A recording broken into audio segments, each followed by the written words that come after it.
Y bien, queridos amigos, hermanos y oyentes del canal, en este momento, para poder compartir con ustedes un nuevo libro, una nueva lectura de un libro que casualmente encontré del día de ayer con mi señora. Estábamos buscando en la casa de mi suegra, haciendo distintas tareas y vi que había libros y me puse a buscar con ella y le pedí si tenía alguno que fuese de edificación. Y encontré un libro viejo, este que está aquí, que muchos que quizás lo conozcan.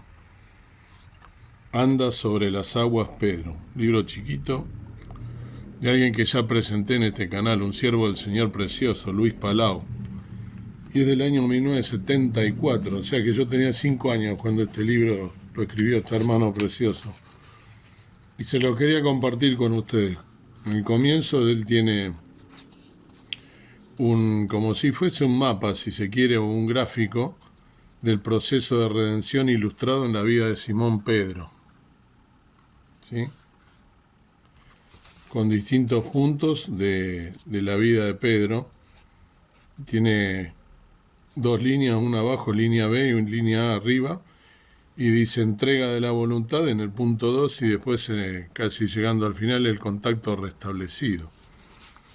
Y este libro justamente se llama Anda sobre las aguas Pedro, ¿no? Y nos dice, bueno, que la línea A es el nivel de la madurez, la vida cristiana controlada por el Espíritu Santo. La redención es aquella obra de Dios por la cual el hombre es llevado del nivel inferior al superior a una vida dominada por la voluntad y el amor de Dios para su gloria y el bien de otros, en oposición a la antigua vida de egoísmo. Y después la línea B representa el nivel cuya característica principal es el egoísmo, el plano de la vida carnal que se manifiesta en los no creyentes y en los cristianos carnales. Vaya si tenemos para aprender, ¿no? Bueno, y después cita todo el contexto y toda la vida de Pedro y su transformación y su utilización y conversión a ser una herramienta fundamental, ¿no? En, este, en el ministerio, acompañando al Señor Jesús, y luego en el ministerio propio que él tuvo, ¿no? De evangelización y de la iglesia, ¿no? Primitiva. Bien, es un libro precioso. Un librito hermoso. En la introducción el hermano Luis Palau nos dice: ¿te has detenido alguna vez a pensar, querido lector, de qué modo un hecho insignificante motiva cambios de gran alcance?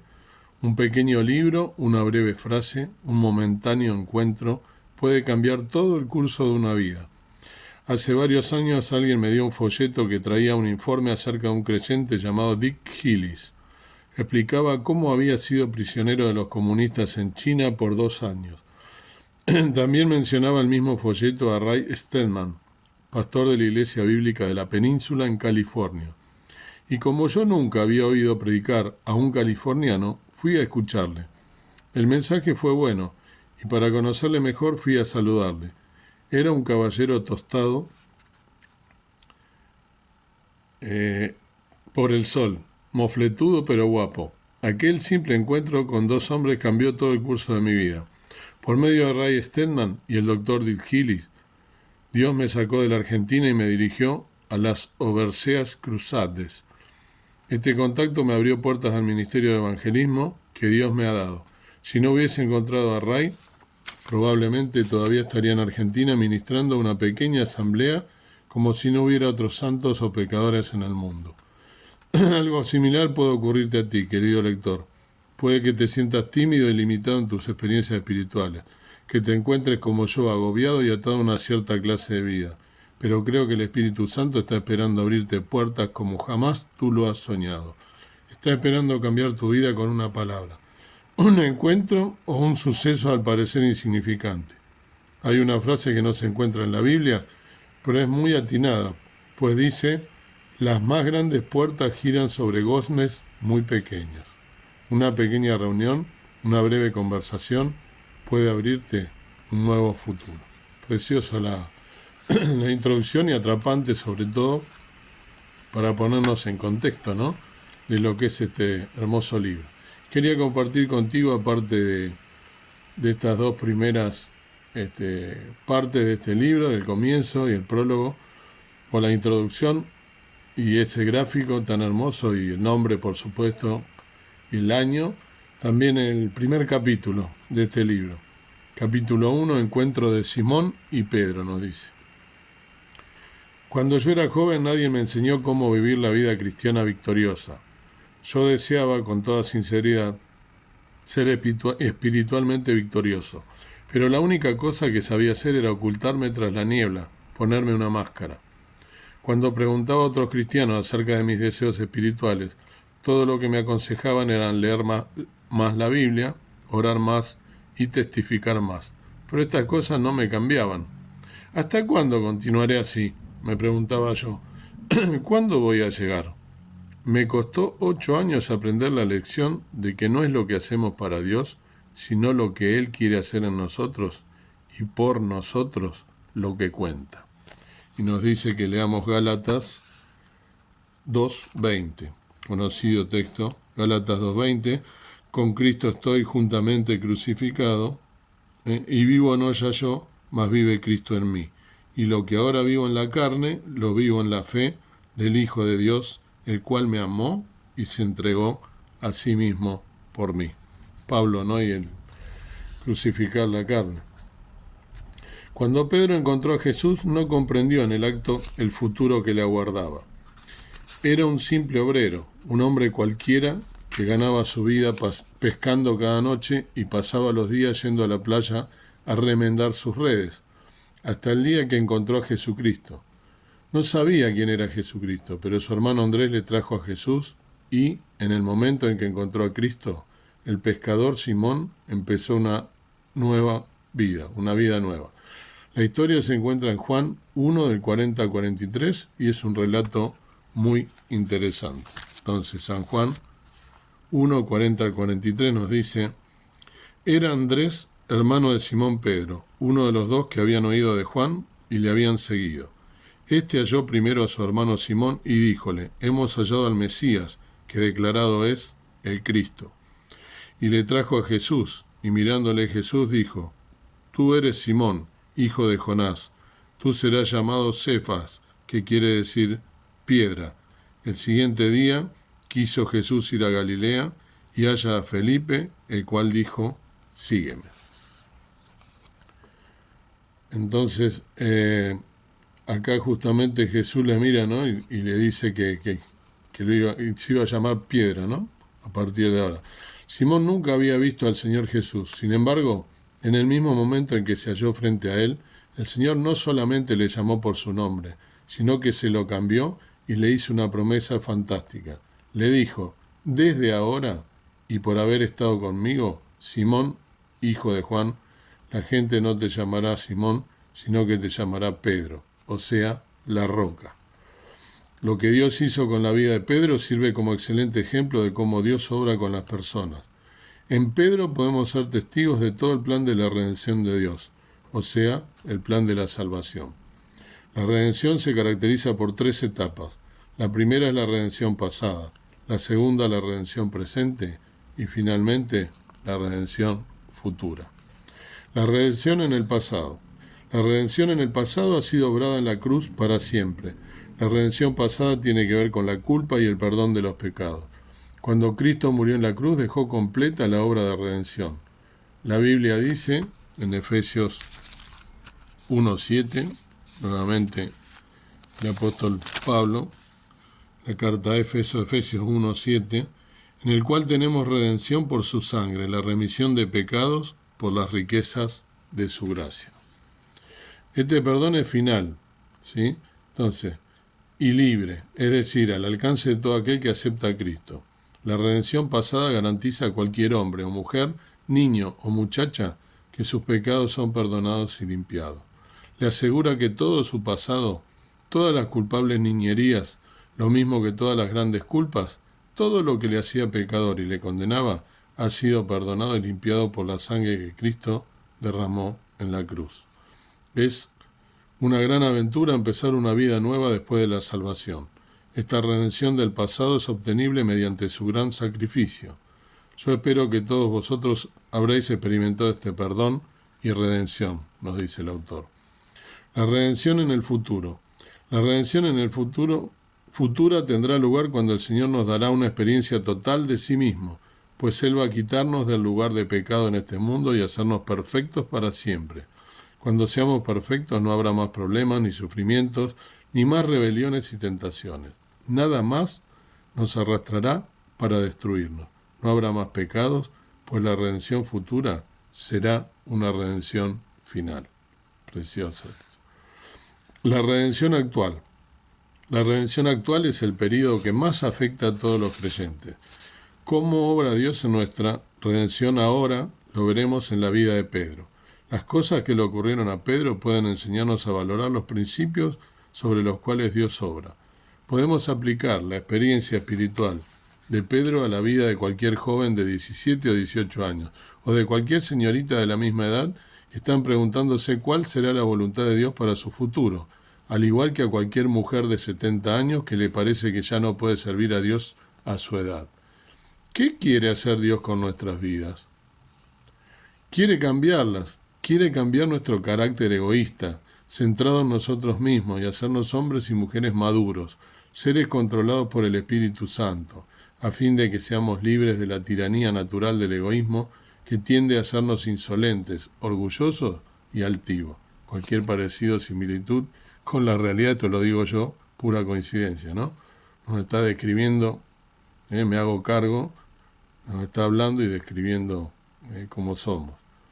En una palabra, quiere hacernos personas que Dios no puede usar según su voluntad. En la vida de Pedro vamos a vernos nosotros mismos. Aún los jovencitos y jovencitas que apenas conocen a Pedro encontrarán que este apóstol es exactamente igual que cada uno de ellos, que posee todos los defectos que no quisiéramos que existieran en nosotros. Por esta razón, un estudio de la vida de Pedro puede ser poco agradable a algunos y hasta enojosa para otros, pero es tan beneficioso observar con atención la obra de Dios en otras personas que la vida de Pedro puede venir a ser una gran lección y bendición a los que quieran aprender. Para mí, por supuesto, lo dije más de una vez, cómo me veo reflejado en Pedro, ¿no? Primer paso. Dios obra nuestra redención ahora. Hay dos cosas a observar en el encuentro inicial de Pedro con Jesús. En primer lugar, notamos que el Señor vio a Pedro como el hombre viejo, no redimido, y le llamó por su antiguo nombre, Simón. Ahora bien, Simón Pedro era un carácter interesante. Era agresivo, vanidoso, confiado en sí mismo, impulsivo y dado a alabarse. Imaginémoslo cuando su hermano le trajo a Jesús. Posiblemente Pedro vino con un poco de curiosidad y miró a Cristo de arriba abajo pensando, ¿quién hay en el mundo que pueda hacer a mi hermano tan interesado en introducirme a él? El Señor Jesús le miró también, por supuesto, y supo todo lo que estaba pensando. Imaginaos cuán sorprendente debió ser para un hombre como Pedro el que Jesús le dijera tan pronto quién era. Tú eres Simón, hijo de Juan, hijo de Jonás, ¿no? Al punto resumió todos los detalles de su vida, todas las cualidades que formaban el carácter de Pedro, con un solo nombre, el de su hombre natural, el viejo hombre. Cristo dijo de Pedro con esa palabra mucho más de lo que aparece en la superficie. Vino a decir, Simón, yo te conozco, tú eres un hombre no arrepentido y no redimido, pero porque yo voy a estar contigo vendrás a ser sincero y humilde. Yo te enseñaré a conocerte a ti mismo tal como yo te conozco, y cambiaré tu nombre por el de Pedro, la roca, porque eres una pieza crucial de mi obra. Qué hermoso y qué profundo. Hay mucho de Simón en cada creyente. Todos nosotros somos, a lo mejor, sinceros hipócritas. Por contradictorio que ello parezca, es posible ser un hipócrita sincero. La mayoría de la gente cree que la hipocresía es el peor vicio posible para un cristiano, pero ellos mismos son sinceros hipócritas. Si la verdad fuera conocida de cada uno de nosotros, se descubriría que ha sido, en más de una ocasión, un sincero hipócrita. Durísimo, pero real, típico de Luis Palau. Yo fui un hipócrita sincero. Cuando yo era un joven cristiano deseaba con sinceridad librarme de los obstáculos que se oponían a mi crecimiento espiritual, pero no sabía cómo hacerlo. Así que, después de algunos meses de probar y fallar, me convertí en un magnífico actor. Yo sabía que mi apariencia era en muchos aspectos una máscara, pero me la ponía con toda sinceridad. Se supone que los cristianos tienen que ser felices, y puesto que yo deseaba en gran manera ser un buen cristiano, pretendía tener un gran gozo, aunque interiormente me sentía triste. Quizá yo pensaba que, si me mostraba bastante gozoso, la apariencia se haría realidad. Desgraciadamente, esto no sirve. Cuando me nombraron en mi iglesia de Buenos Aires superintendente de la escuela dominical, era tan buen actor que recuerdo que venían las madres y me decían: «Oh, Luis, si mi Carlos fuera como usted me sentiría gozosa. Oh, si mi hijo fuera un joven dedicado a Dios y tan santo como es usted». Yo debía haberle respondido: «Señora, si usted leyera mi corazón no querría que Carlos fuese como yo». Y la madre de Carlos me diría: «Sin embargo, ¿es usted tan humilde a pesar de todo?». Yo había procurado con gran esfuerzo ser un cristiano sincero e impresionar a otros de tal manera que todos lo creyeran. Todos pensaban que yo era muy diferente de lo que yo sabía interiormente que era. Como tantos millares, Pedro no conocía el secreto de una vida feliz, pero, sin duda, que hacía una buena impresión a todos por su apariencia de confianza propia. Al proseguir nuestro estudio descubriremos que Pedro era, por varias razones y de muchas maneras, el más impresionante de todos los discípulos de Jesús.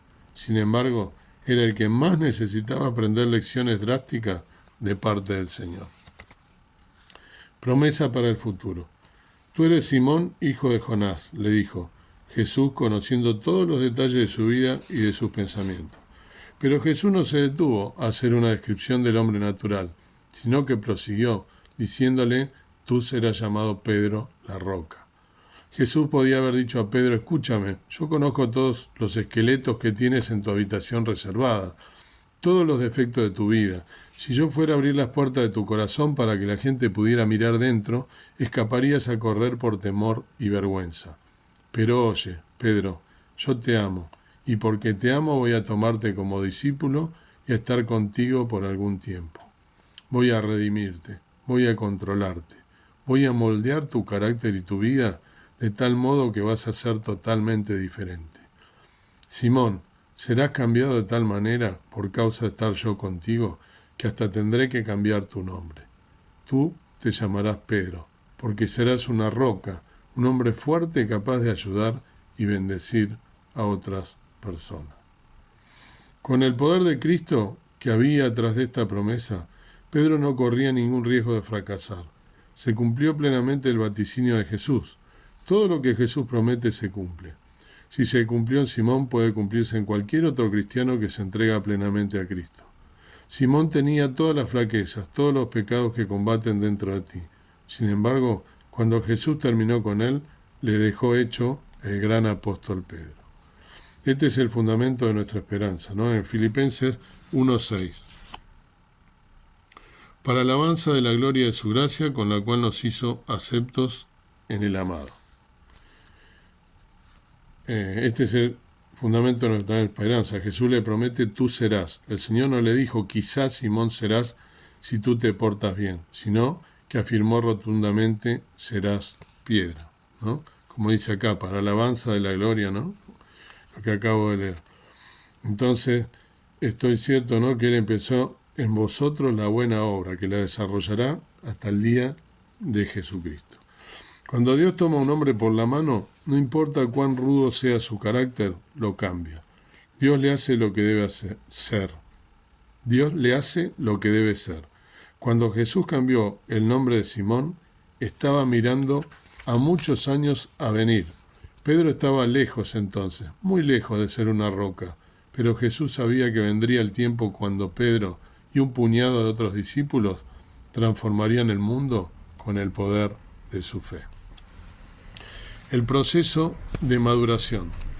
En 1 Tesalonicenses 5:24 nos dice: «Fiel es el que os ha llamado, fiel es el que os ha llamado, el cual también lo hará». Es decir, lo hará. Quizá alguno dirá dentro de sí mismo: «Si usted me conociera, Luis no diría esto de un modo tan rotundo. A mí nadie puede manejarme, tengo pasiones tan arraigadas y una mente tan pervertida que no puedo ya ser diferente de lo que soy». Y quizá tienes razón. Tú mismo no puedes hacerlo, es verdad, pero si permites que Jesucristo venga a tu corazón y habite en ti, Él mismo lo llevará a cabo. Esto es lo que Jesús ha prometido. Pero tuvo que pasar por muchas y diversas experiencias. Un día estaba arriba y otro abajo, el gráfico ese, ¿no?, que hablé al principio. Podemos ver su proceso, su decaimiento y luego su rápido progreso otra vez. En el gráfico que va al principio de este libro, no menos curioso, sería ver el gráfico mío y el tuyo, tal como han de aparecer al final de nuestras vidas. Al igual que Pedro, todos nosotros cuando recibimos a Jesucristo somos simplemente bebés espirituales. Pero una vez que Cristo ha empezado su obra en nosotros, principiamos a crecer, desde la infancia a la adolescencia y hasta la madurez en Cristo Jesús, entre vaivenes diversos, porque Él está orando en nuestros corazones. ¿Has oído la voz de Jesucristo como Pedro la oyó? ¿Te ha dicho Dios que se propone hacer en ti? Él te conoce como conocía a Pedro y puede cambiarte como lo hizo con él. Seguramente que Él ha dicho de ti como dijo de Pedro, tengo que hacer algo bueno con esta persona. Dios cambia a los jóvenes de uno y otro sexo. Dios cambia a los hombres y mujeres adultos. Indudablemente, Dios se ha propuesto cambiarte por las Sagradas Escrituras y por su Espíritu Santo. Si Dios te ha hablado y escuchas su voz, puedes estar seguro de que hará lo que ha prometido. Puedes saber de antemano que te transformará y te hará un hombre nuevo. Precioso. Preciosa esta meditación, este primer capítulo y esta introducción de este precioso hermano, de este hombre de Dios tan hermoso que ya leímos en este canal toda la obra que hizo, lo conocemos la gran mayoría de los creyentes, de los evangélicos, la obra que hizo Luis Palau, la cantidad de vidas que por su mensaje y por dejarse utilizar como herramienta, como él mismo lo cuenta acá, ¿no? Está desnudando, ¿no?, lo que le pasó a él. Se entregó, vivo no ya yo, comienza con eso, ¿no? Se trata de eso, creo, de dejarnos moldear por el alfarero, dejarnos ser un vaso nuevo, dejar que en nuestra vida obre el Espíritu Santo, la obra de Dios que nos transforme como transformó a Pedro. Dios quiera que hayamos recibido, que se acuse de recibo de lo que este hermano escribió hace muchos años, pero que es tan actual en nuestras vidas de creyente. Y que, como leí al principio, lo que él recibió por medio de dos personas que Dios puso en su camino, porque todo tiene un propósito, de hacerlo reaccionar para ser el misionero que fue. También pensar que quizá estás en la obra del Señor Jesús, pero quizá estás haciendo algo rutinario o algo que lo haces mecánicamente. Tendrías que también pensar en esas cosas. Ser un siervo útil en la mano de Dios implica un montón de cosas. Dios quiera que dejemos moldearnos, transformarnos por el Señor Jesús, que transformó a Pedro y que te quiere transformar a ti y me quiere transformar a mí, por supuesto. Por eso lo comparto. Que Dios nos bendiga. Amado Dios, amado Padre Celestial, gracias por este capítulo que hemos podido leer, esta meditación, este libro, este hermano tan precioso que se dejó moldear y que pusiste en su camino dos personas que le hicieron ver que estaba siendo solamente una persona con una máscara, hipócrita, un sincero hipócrita, cristiano. Y tantas veces nosotros nos transformamos en eso. Te pedimos que nos ayudes a través del Espíritu Santo que mora en nosotros a transformar nuestra vida, a tener realmente cada día una experiencia y experiencias contigo personales, profundas, que nos lleven a ser el siervo que tú quieres, la sierva que tú quieres. Que nos ayudes a moldear nuestra vida, a vivir una vida para ti, en tus cosas, siendo útiles en lo que tú nos quieras llamar. Que realmente entreguemos nuestra carne, nuestra vida, nuestro espíritu entero, obre por el poder de Dios, por el poder del Espíritu Santo que está en nosotros, que quizá está dormido. Ayúdanos a transformar nuestra vida, a humillarnos a los pies de la cruz, a seguir tu camino, aquel que tú tienes para cada uno de nosotros. Que nos puedas edificar así como Pedro y transformarnos y hacernos herramientas útiles en tus manos para tu obra y para tu gloria, únicamente para tu gloria. Gracias te doy por todo, gracias por ser tu hijo, gracias por amarme, gracias por morir en la cruz por mí, por mis pecados, indignamente en el lugar ese que yo debía haber ocupado y no tú, pero con tu amor tan grande me has redimido. Gracias, y que sepa aprovechar esa oportunidad que tú me das hoy de escuchar estas palabras tan profundas, de ponerlas por obra, y también que todos aquellos que estén oyendo este canal puedan también conocer a Jesús íntimamente y tener con Él una relación personal. Gracias por todo, perdona mis faltas. En el nombre precioso de Cristo, nuestro amado Salvador. Amén. Que el Señor te bendiga y que pueda realmente obrar en tu vida una vida de un cambio, de una transformación profunda para la gloria y honra de su santo nombre.